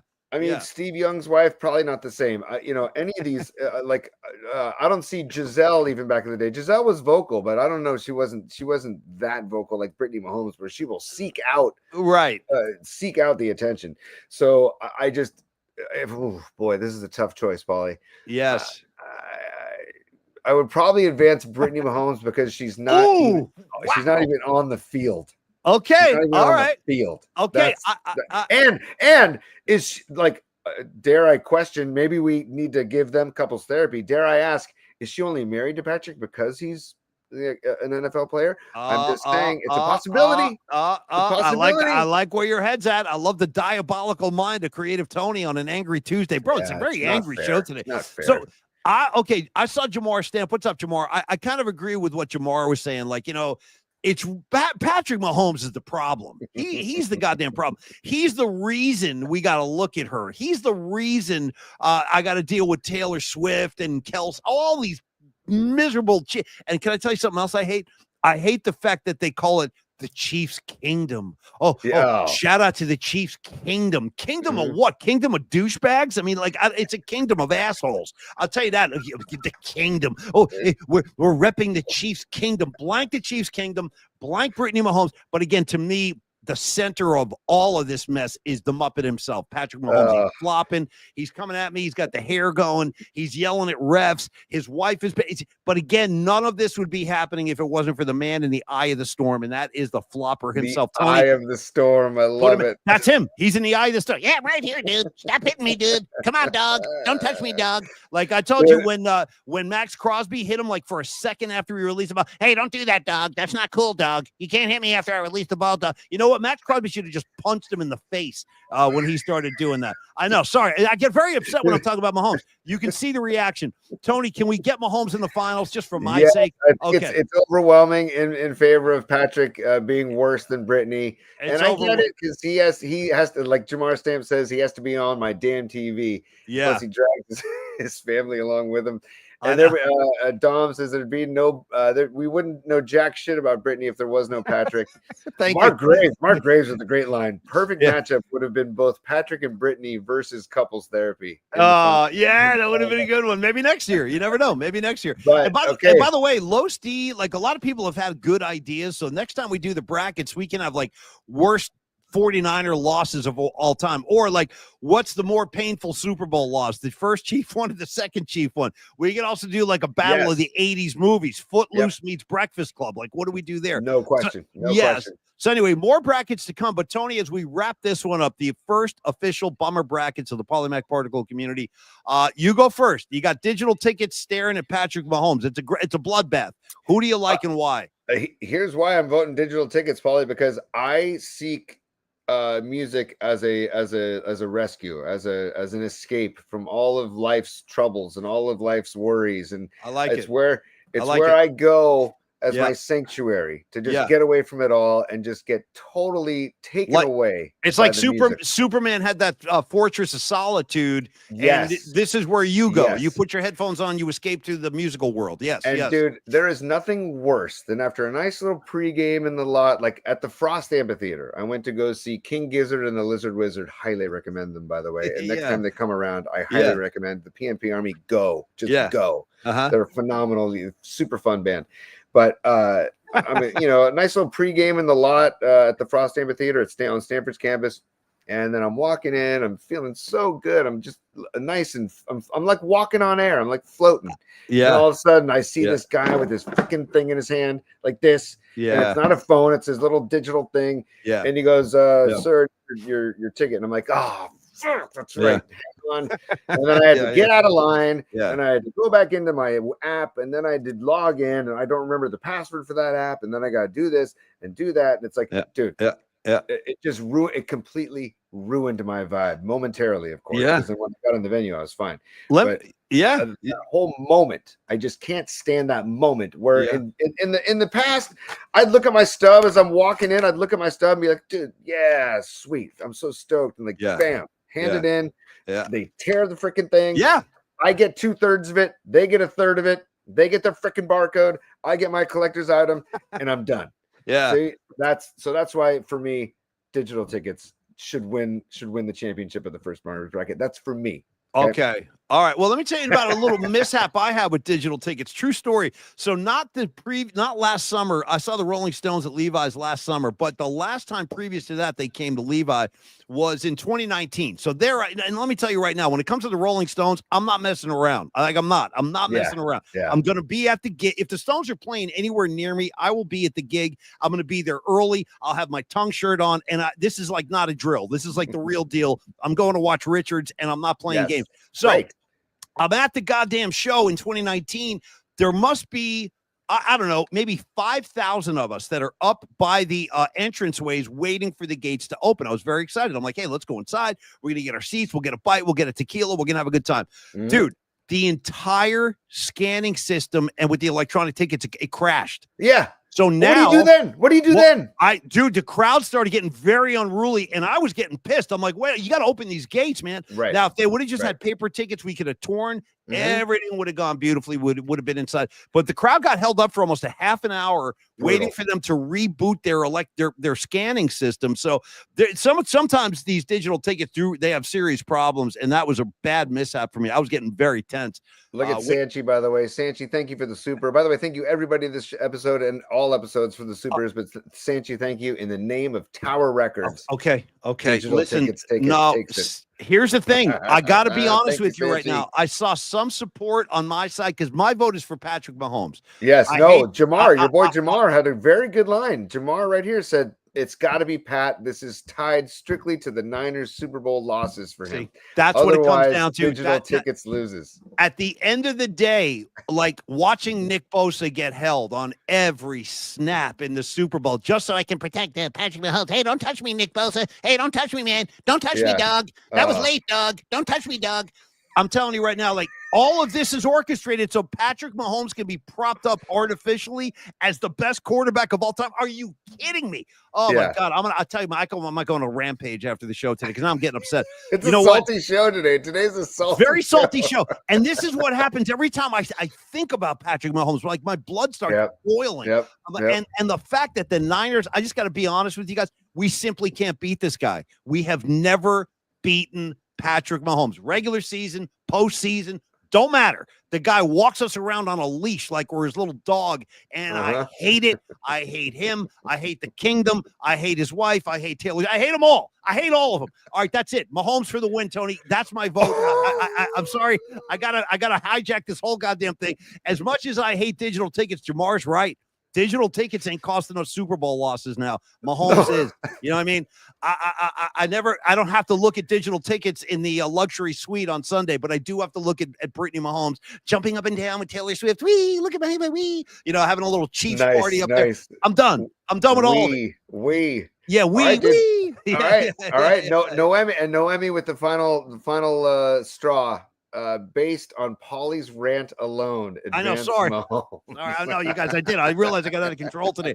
Noemi, I need some of that swing dancing cool that you're bringing to the table, kind of calm my blood pressure down. Oh, man, I know. That's great. I know. All right, well, listen, we have ourselves a winner, I believe. Tony, do we have a winner? Can we get some applause? I believe we have a winner, buddy. I believe we have a winner. That's Patrick Mahomes. That's the trumpet sounding the winner for the first ever winner of the Paulie Mac Bummer Brackets. The first annual, certainly not the last. It was a unanimous choice, at least in my head. It was Patrick Mahomes for the win the entire time. By the way, I'd love to see, if you want to, can we post the image of the final brackets on Twitter today, Tony, so people can review? Sure. I'm just getting your guy. Here we go. Just to really brighten everybody's your day, especially Paulie, as we wrap here on the Paulie Mac Particles program. Yeah. Just for your head, I want to just where'd it go? Shoot. What do you got, man? No, but I feel like we need to honor him and share a nice photo of your guy. There you go. Look at him. Look at him. Do you have that one? Do you still have access to that one play where he was running in the sidelines in the playoff game? I think I'll have to dig into that. Flung himself out of bounds like a little ballerina doing a dance step on the sideline. He's like, oh, he touched me. He's flopping around. Oh, I hear you typing, Tony. Come up with it for me, guy. One time. I know. And if it's too hard, okay. Oh, hang on. I'm very impressed. Look at the results and speed of creative Tony on a salty Tuesday. I'm working. Yeah, it's an angry. I'm working here. By the way, shout out to Allison Chain's angry chair. That's where I'm sitting right now. I'm in the angry chair, Tony. All right, you ready? Do you see it? Here we go. Thanks for okay. This is why he's winning the bummer bracket. Stuff like this. Oh, it was a Texan. Mahomes takes that little pass and then puts it in his left hand. You're such a dick, dude. Credit to Joe. Credit to Joe Buck. The penalty. You see that rather than just run out of bounds, he slows down. Oh, he's such a dick. And that's been, thank you, Troy. Credit to Buck and Aikman, dude. Credit to Buck and Aikman. Seriously, no question. I mean, Buck said it. He goes, "That's a flop right there," and Aikman knows, dude. Aikman was a real quarterback when the game was real, and this kind of horse ass, dude. That right there. There it is, dude. You look good. That's what a real champion looks like. Huh, Mahomes? God, I hate this SOB. All right, anyway, listen, we've done all we can do. I don't know what else I can give to the community today. We have crowned our first ever. On the way out, though, some words about our friend Carlos. Maybe this can calm my blood pressure down. Yes. Carlos de la Fuente. Yes. This is my guy. I see him on the comments line today. And I got to tell you, this is the kind of guy who's going to bring, he's going to restore financial order to your life. If you're in a jam, he would be the guy to talk to. You can call him anytime, 925-250-4894.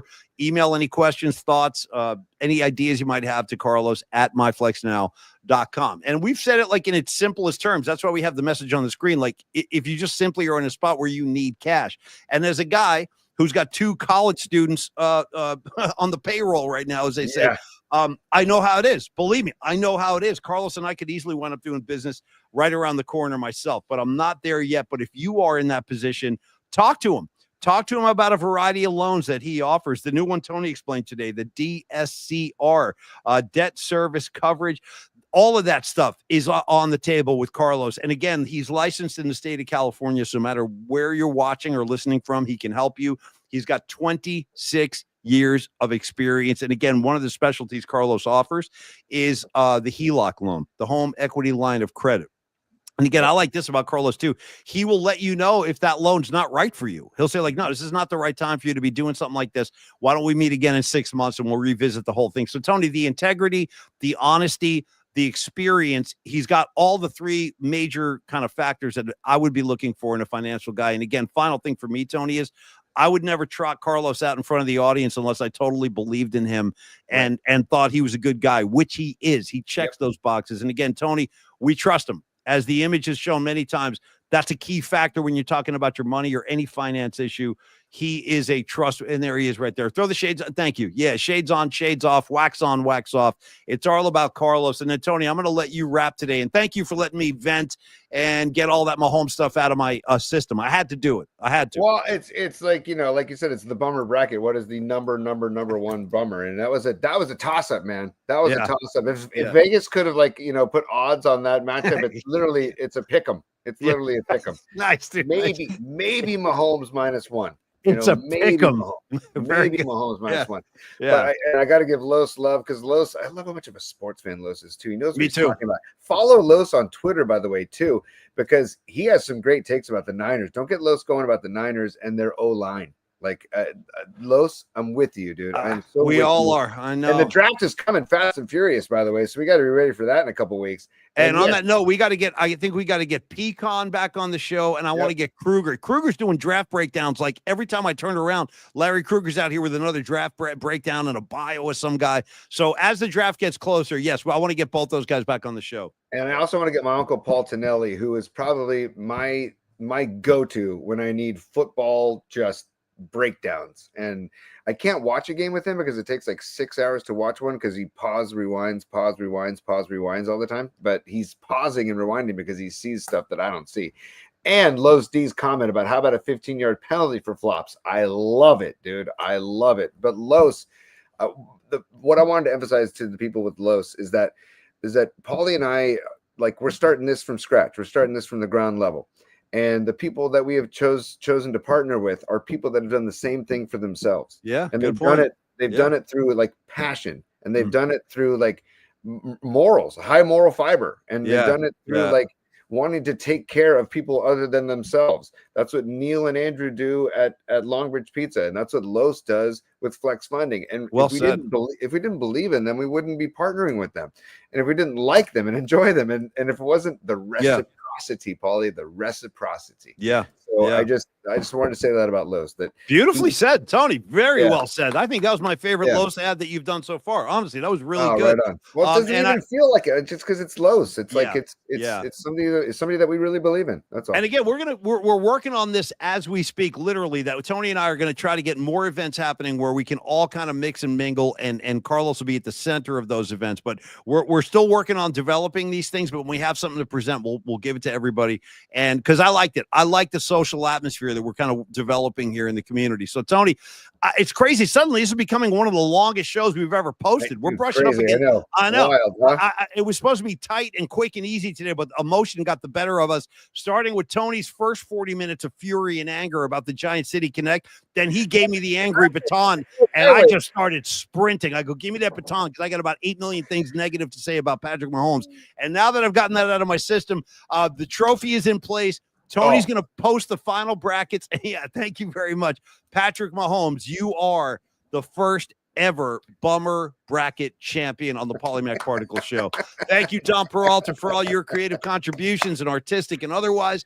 Creative Tony, great show today. I love when you're in a bad mood. It's great for the community. It's great for the show. Well, you brought up the Great Highway, dude. Once you brought up the Great Highway, and I was already salty about the Giant City Connects that I got to watch them on the TV tonight, and then you bring up the Great Highway. It's like that was like too much. Hey, final comment of today before I look ahead to next year's Bummer Brackets. Tony, can I get a Lake Street closure against the Great Highway closure in one of the great Bummer matchups? It's a bloodbath right there. It's a bloodbath. Totally. And by the way, digital tickets is coming back next year. They're going to be back represented next year. I need digital tickets in the mix maybe forever because it's going to be around forever. And by the way, even though I do support the SFPD, shout out San Francisco cops. I know you guys got a lot on your plate right now. Tony knows some cops. I know some cops. Shout out Dom the cop, one of my great listeners on the Murph and Mac show. Dom the cop. Shout out Rich Hunt, my brother-in-law. You see what I'm saying? Shout out to Rich Hunt. You know what I mean? He's out there in where is he? Out in he's by the stick, right? Out in Hunter's Point. Yes.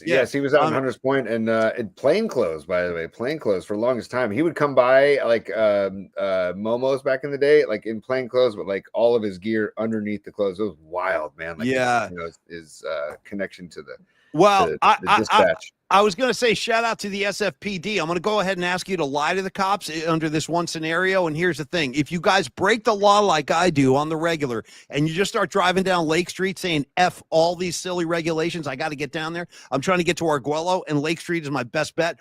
If you get pulled over or accosted or scolded by any of the passerbys here's what you're going to do. You're going to lie to the cops and you're going to tell them this. Write this down. Here, the following. Repeat. Because I used to have a place on 4th and Lake, okay? So you just tell them, hey, I'm on my way to Paulie Mac's house. He lives on 4th and Lake. You got to let me through. It's the only way through. So I'm going to go ahead and ask everybody to lie to the cops. Maybe that'll get you off the hook. You drop a Paulie Mac nugget. Maybe the cops look the other way. I don't know. Let me know if it works. All right, Tony, thanks for everything today. Had a lot of fun getting that anger out of my system.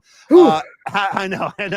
Have a great night. Have a great afternoon. Dismiss the class, David Lee Roth, if he could. Yes. Class dismissed. Yeah, come on, man. Come on. All right, thank you, kid. Whew, man, take a deep breath. Let's so, Paulie, just a couple of orders of business real quick. Tomorrow night, night flight, 8 p.m. tomorrow night, our night flight. Please join us. And also at Polymax Particles on Spotify and TuneIn and Apple Podcasts if you want the audio versions of these. At Polymax Particles on YouTube. Please spread the word and tell people to go by and subscribe, like, hang out. There's a lot of good stuff to check out. And then also at Polly's Pod on Twitter/X, on Blue Sky, and on Instagram.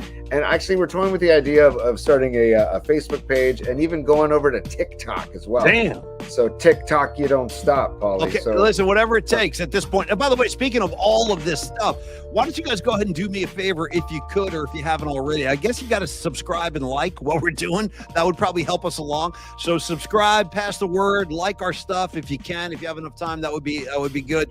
And then that's it. You guys have a great Tuesday afternoon. Go Giants tonight. Roop, there it is. He'll be on the hill. Go Dubs against San Antonio. I'm expecting a win tonight. I'm expecting a win tomorrow. And as Creative Tony said, you guys be good, and we'll see you tomorrow night for the Polymac Particle Night Flight, Wednesday, 8 o'clock.